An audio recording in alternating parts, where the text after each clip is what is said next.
नमस्कार दोस्तों, आज मैं आपको तुलसी माता की कहानी सुनाने जा रही हूँ। प्रेम से बोलिए तुलसी माता की जय हो। बहुत पुरानी बात है। एक गांव में एक बुढ़िया माई रहती थी। वह नित्य नदी पर स्नान करती और तुलसी जी को सींचती और तुलसी माता से कहती, तुलसी माता सबकी दाता, मैं बिरला सींचूं तू कर निस्तार मेरा।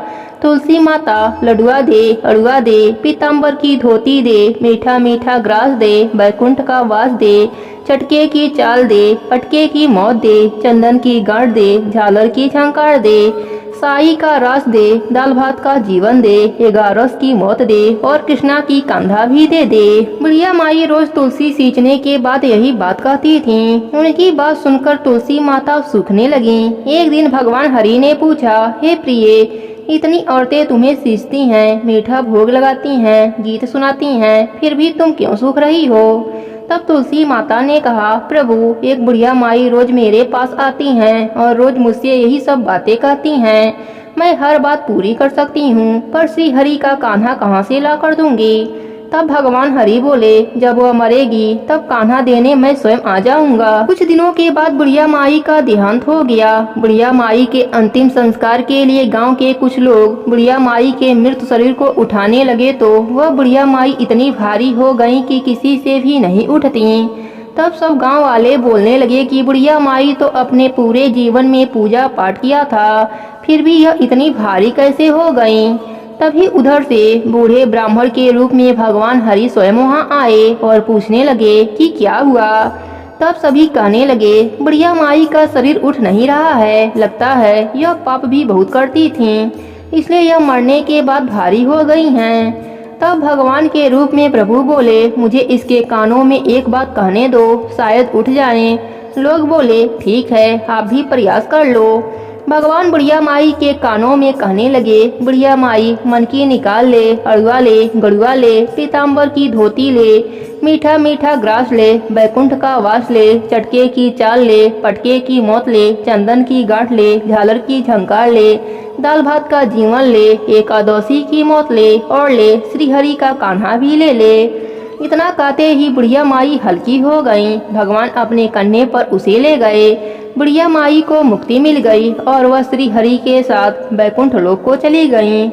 हे तुलसी माता, जैसे आपने बुढ़िया माई पर अपनी कृपा करी, वैसे ही अपने सभी भक्तों पर अपनी कृपा बनाए रखना।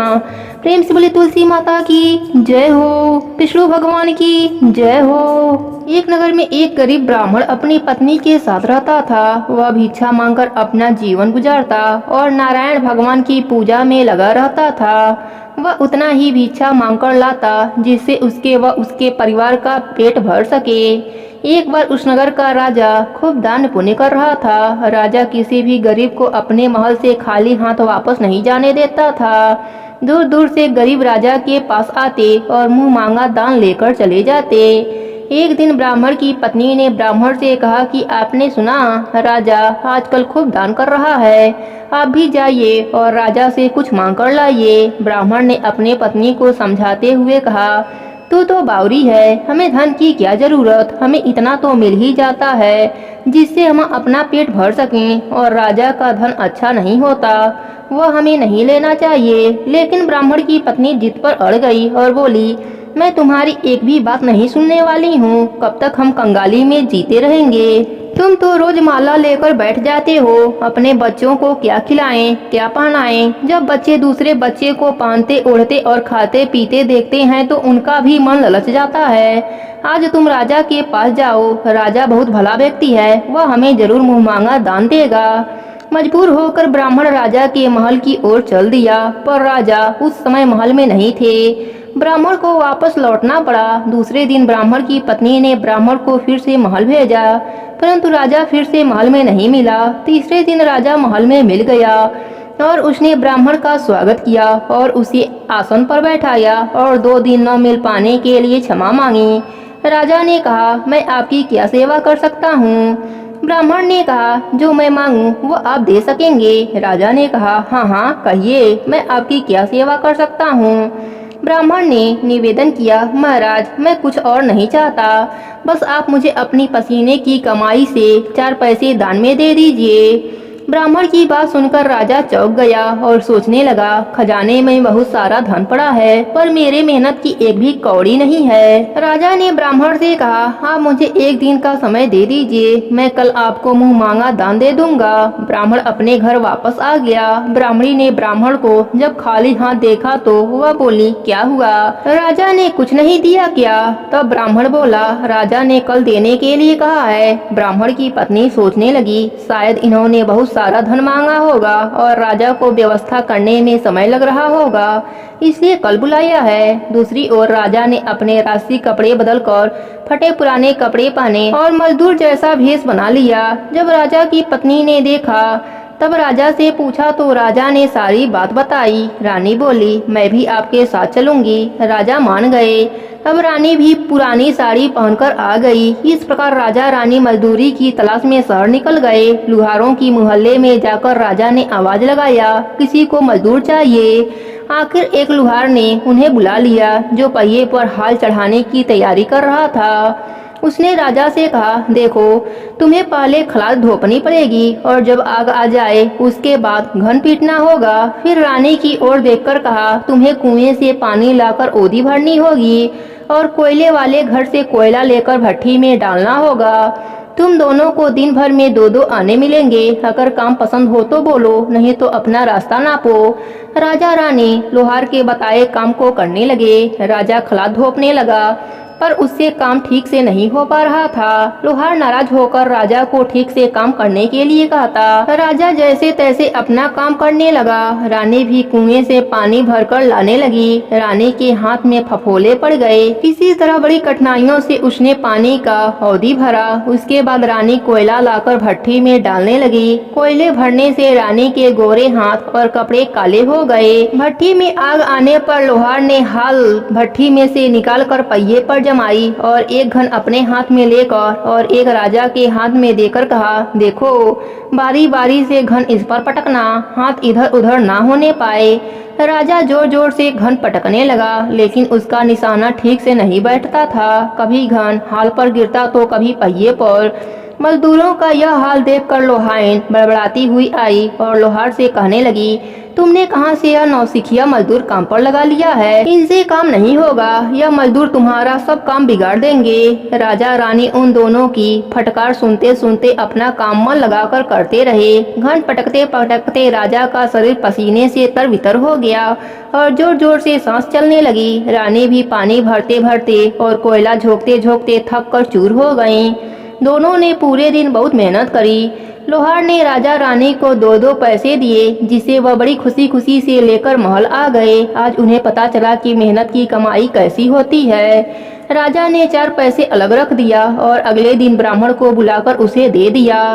ब्राह्मण राजा को आशीर्वाद देकर घर लौटा और ब्राह्मणी से कहा, लो, मैं राजा के यहाँ से दक्षिणा ले आया हूँ।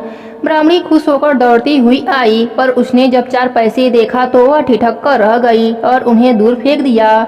वह जल भूनकर ब्राह्मण से बोली, तुम जैसा दरिद्र राजा के वहाँ जाकर भी कुछ नहीं मांग पाया, शर्म भी नहीं आती, कहकर रूठ कर चली गई और बहुत देर तक बड़बड़ करती रही। ब्राह्मण ने उन 4 पैसों को उठाकर तुलसी के पौधे के पास रख दिया और सोचा, जब ब्राह्मणी शांत हो जाएगी तो जरूरत पड़ने पर उठा लेगी। परंतु कई दिनों तक वह पैसा वहीं पड़े रहे और फूल बेलपत्र ऊपर से गिरने से मिट्टी में दब गए। ब्राह्मण और ब्राह्मणी दोनों ही उस सिक्कों के बारे में भूल गए। कुछ समय बाद तुलसी घर में 4 पौधे उगे। चारों पौधे बहुत ही सुंदर थे। यह देखकर ब्राह्मणी रोज उनमें पानी डालने लगी। कुछ समय बाद वह पौधे बड़े हो गए और उनमें फूल लगने लगे। फूल सूखने पर उनमें से मोती झरने लगे। ब्राह्मण और ब्राह्मणी ने कभी मोती नहीं देखा था। वह समझे कि कोई बीज है। हर रोज काफी फूल झड़ते और बहुत मोती पूरे तुलसी घर में बिखर जाते।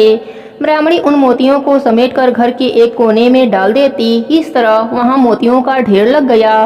एक दिन एक सब्जी वाली आई। ब्राह्मणी को सब्जी लेनी थी, पर उसके पास पैसे नहीं थे।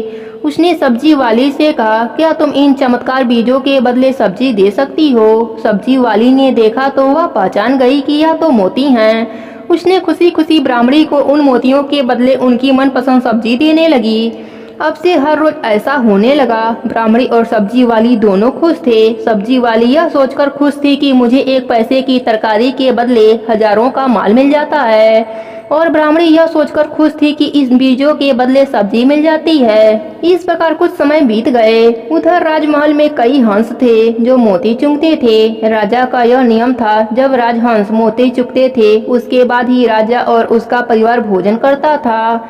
एक समय राजा का राजकोष खाली हो गया। अब राजा को मोती खरीदने के पैसे नहीं थे। यह खबर पूरे नगर में फैल गई।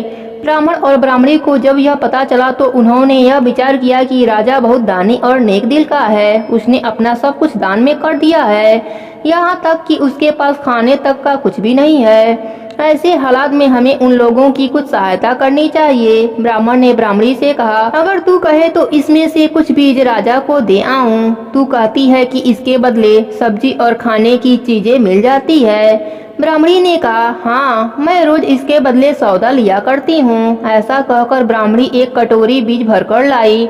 ब्राह्मण राजा के पास पहुंचा, उसे वह मोती दिए और राजा को बताया कि यह मेरे घर की तुलसी का बीज है। राजा उन बीजों को देखकर चौंक गया। राजा उन मोतियों को हंस को दिए। राजहंस उन्हें चुगने लगे। यह देख राजा ने ब्राह्मण से कहा, एक मोती सैकड़ों रुपए का है, सच बताओ आपके पास इतना मोती कहाँ से आया? ब्राह्मण बोला, महाराज, ऐसे बीज तो हमारे घर बहुत हैं। राजा अपने मंत्रियों के साथ ब्राह्मण के घर पहुँचे और उन चारों पेड़ों को देखा। पूछताछ में उन सिक्कों वाली बात सामने आ गई। जब पेड़ों को देखा तो उनके जड़ के पास वही सिक्के चिपके हुए थे। आज ब्राह्मण और ब्राह्मणी को मालूम हुआ कि उनके पास लाखों करोड़ों की दौलत है, जिसे वह साधारण भी समझते थे। ब्राह्मण ने सोचा कि मेरे लिए यह धन किस काम का। ऐसा सोचकर ब्राह्मण ने सारी मोती राजा को दान में दे दिया। राजा की आंखें भी खुल गई। मेहनत की धन की कीमत उन्हें मालूम पड़ गई। उस दिन राजा ने प्रण लिया कि मैं खजाने के पैसों में से एक भी पैसा अपने खर्च में नहीं लगाऊंगा। अपना खर्च मेहनत करके चलाऊंगा। खजाने और ब्राह्मण के दान से राजा ने जनता के हित में कई धर्म कर्म के काम शुरू कर दिए। साथ ही राजा रानी नित्य नियम से तुलसी माता को सींचने लगे। हे तुलसी माता, जैसे आपने ब्राह्मण पर अपनी कृपा करी, वैसे ही अपने सभी भक्तों पर अपनी कृपा बनाए रखना। प्रेम से बोलिए तुलसी माता की जय हो। विष्णु भगवान की जय हो।